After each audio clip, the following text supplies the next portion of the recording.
और जिसको दो अपना गढ़ मानते थे, रामपुर और आजमगढ़, वहाँ भी भारतीय जनता पार्टी ने परचम फहराया। और 2022 में उनको ये था, बयान देते थे कि चाचा नहीं थे, तो चाचा भी आ गए।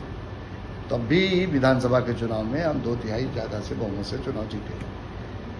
तो सर 2024 के लोकसभा चुनाव में कैसे देख रहे हैं जौनपुर की दोनों लोकसभा की सीटें?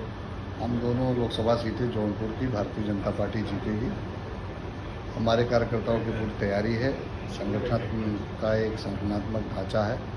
हमारे पास बूथ की इकाई है, बूथ की समितियां हैं, पन्ना प्रमुख तक हम लोगों ने बना लिया है, पूरी तैयारी कर लिया है। चुनाव के मैदान में भारतीय जनता पार्टी पूरी रणनीति के साथ चुनाव के मैदान में है और निश्चित रूप से इस बार जौनपुर की दोनों लोकसभाएं हम जीतेंगे। सर प्रत्याशी का फेरबदल सपा में अभी ऐलान नहीं हुआ, दोनों लोकसभा सीटों को कैसे देख रहे हैं? सपा एकदम हताश और निराश पार्टी है। अभी तक तो वो गठजोड़ के चक्कर में पड़े थे। जयंत चौधरी ने उनसे नाता तोड़ लिया और आपने देखा होगा कि ममता दीदी ने अपना कैंडिडेट उतार दिया जो है। तो हर जगह उनका जो गठबंधन बनाने की कोशिश कर रहे थे, पीडीए का जो नारा दिए थे वो फेल हो गया।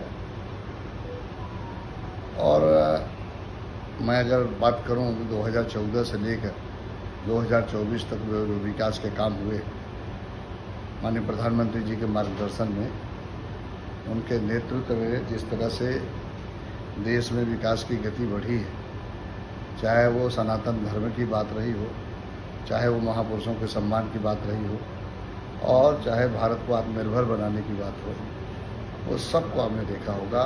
विकसित भारत संकल्प यात्रा भी जो निकली और भारत को विकसित राष्ट्र बनाने का जो उनका संकल्प है, उन सब कारणों के कारण देश की जनता प्रधानमंत्री जी मोदी जी के साथ है।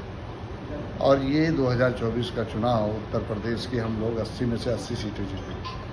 सर आजमगढ़ में जिस तरीके से दावा है सपा का रहुआ, उसको कैसे देखते हैं? देखिए, वो दावा कुछ भी कर लें।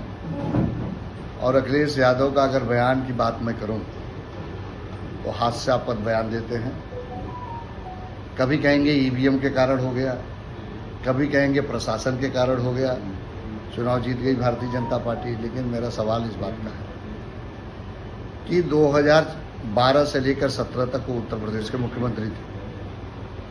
उनके मुख्यमंत्री रहते पूरा शासन प्रशासन उनके हाथ में था और ईवीएम भी के रखवाले भी वही थे।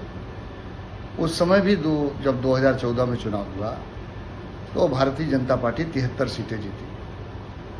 और जब 2017 में विधानसभा का चुनाव हुआ उत्तर प्रदेश में, भारतीय जनता पार्टी अपने गठबंधन के साथ, जबकि वो मुख्यमंत्री थे, 325 सीटें जीती।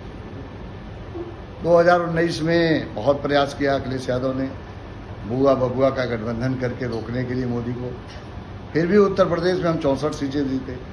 और जिसको दो अपना गढ़ मानते थे, रामपुर और आजमगढ़, वहाँ भी भारतीय जनता पार्टी ने परचम फहराया।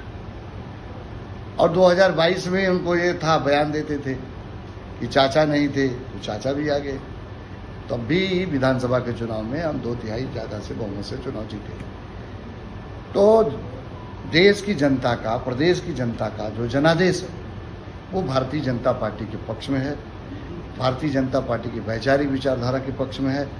अखिलेश यादव को कभी जनादेश नहीं मिला था, वरासत और विरासत के आधार पर वो सत्ता पाए थे। और मैं आज अब इस चैनल के माध्यम से भी कहना चाहता हूँ कि उनको इस प्रदेश में कभी भी जनादेश प्राप्त नहीं होगा।